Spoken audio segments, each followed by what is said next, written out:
بسم الله الرحمن الرحيم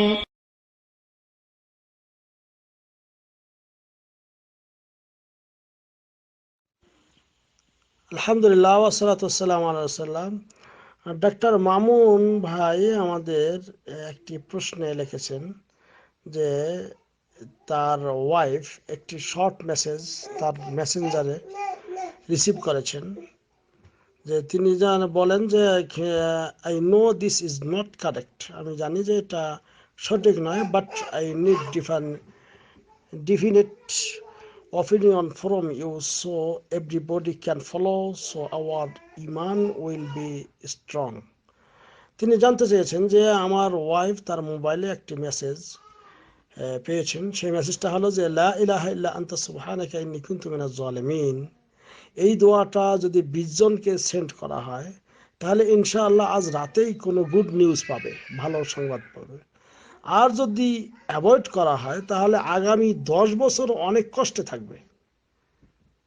এই জন্য 20 জনকে সেন্ড করতে বলেছেন। এটার কতটুকু সত্যতা? আলহামদুলিল্লাহ ওয়াসসালাতু ওয়াসসালামু আলা রাসূলিল্লাহ। যে সম্মানিত ভাই, ডাক্তার ভাই, আপনার ওয়াইফ যে এটা মেসেজ রিসিভ করেছে, এটা এরকম বিভিন্ন ধরনের মেসেজ আমাদের সমাজে কিছু বাজে লোক রয়েছেন যারা এইগুলি সেন্ড করছে এবং মানুষদেরকে এইগুলি প্রচার ও প্রসার করতে উদ্বুদ্ধ করছে।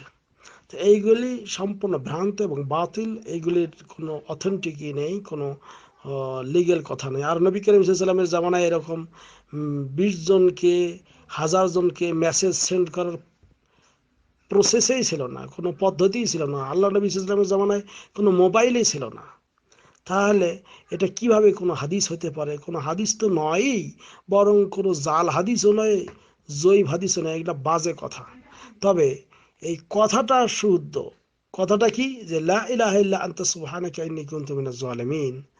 এটা একটা কোরআনের আয়াত। হযরতে ইউনূস আলাইহিস সালাতু সালাম তিনি যখন মাছের পেটে মাছ তাকে খেয়ে ফেলেছিল, মাছের পেটে ছিলেন, তখন এই দোয়াটা পড়েছিলেন, লা ইলাহা ইল্লা আনতা সুবহানাকা ইন্নী কুনতু মিনাজ জালিমিন। এই দোয়ার প্রসঙ্গে নবী করিম সাল্লাল্লাহু আলাইহি ওয়াসাল্লাম বলতেছেন যে এই দোয়া ইউনূস দিয়ে কেউ যদি দোয়া করে তাহলে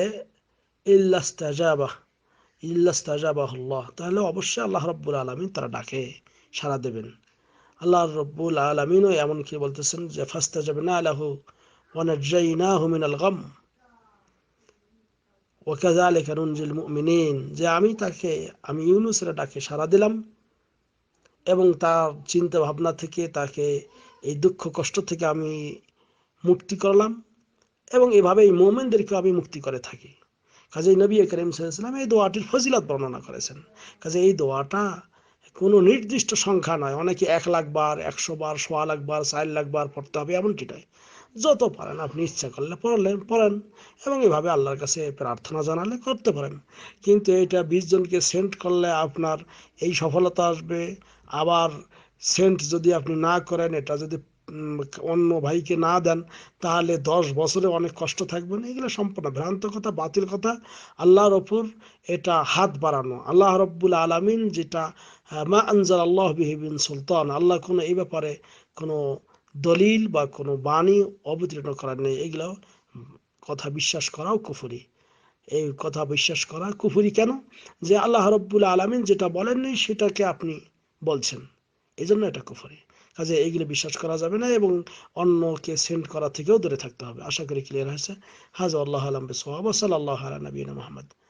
আমি যে ওই প্রথম যে হাদিসটি বললাম, ওই হাদিসটি ইমাম মুসনাদে আহমদে বর্ণিত রয়েছে। হাজা আল্লাহ আলাম বিসওয়াব ওয়া সাল্লাল্লাহু আলা নবিয়িনা মুহাম্মদ। আসসালামু আলাইকুম ওয়া রাহমাতুল্লাহ।